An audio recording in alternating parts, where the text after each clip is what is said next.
What's up, Earth Gamers? Arcade here with a special edition guide. Today, we're taking an in-depth look at the brand new CROSSBOW. Now, originally, the plan was to also go over all the snipers and marksman rifles, but the CROSSBOW is such a unique weapon with so much to talk about, we had to go into more detail. Don't worry, it just means you get two new back-to-back videos that aren't going to be too long, but with plenty of new information. Alright, let's get started.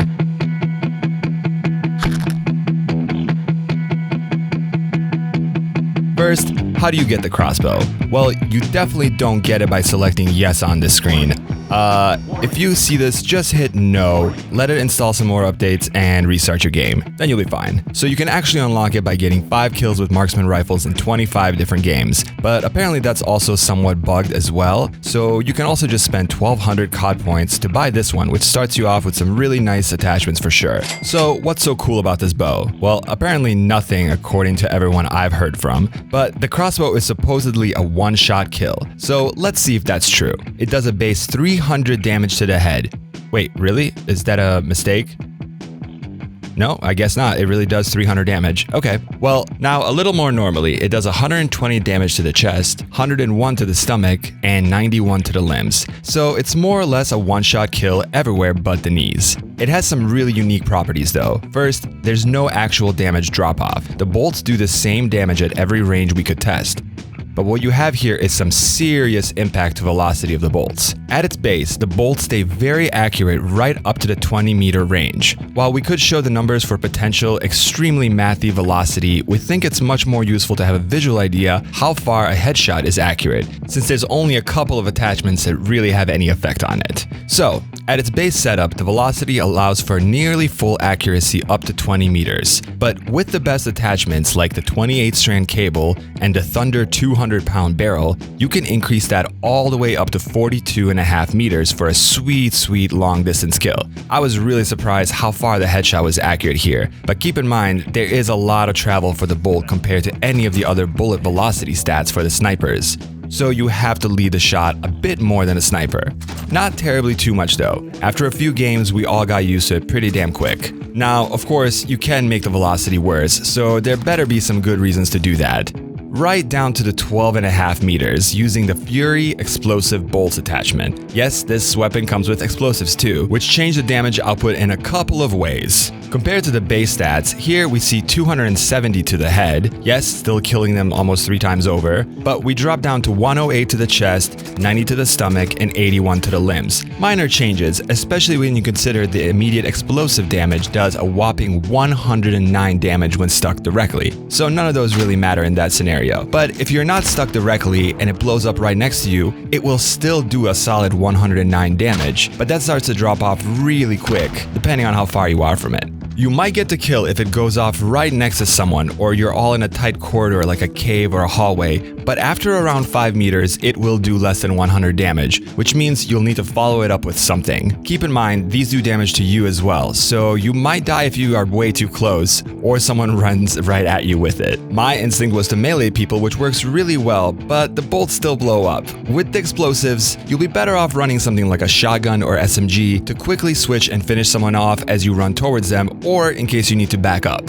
Now, the gas and thermite bolts do the same kind of base damage, but of course, you will either gas a room full of people or make them burn slowly from the thermite, which ticks around 3 damage. Now, honestly, these things are cool and fun as hell, but there are 2 huge drawbacks to the CROSSBOW overall. First, let's look at the ATS speed. Here's where we have some news for you guys coming along with our new sniper guide tomorrow. Previously, we did all our tests at 60 FPS. This is the frame rate most people know and see in videos online, but games don't really work like that. When someone plays at a higher frame rate, say 120 FPS, they of course see twice as many frames, which is great, right?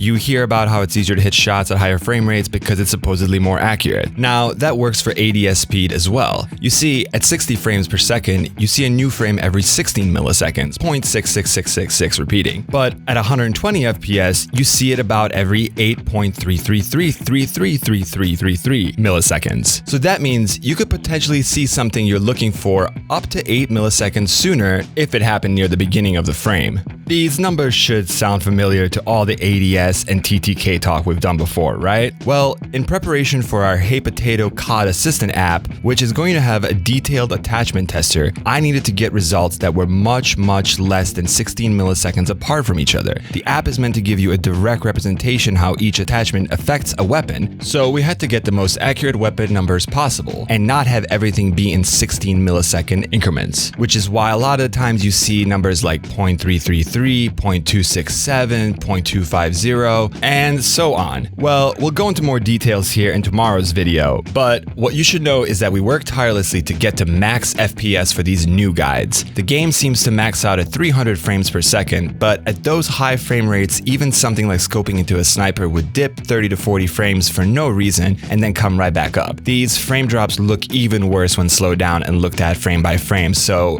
completely useless video.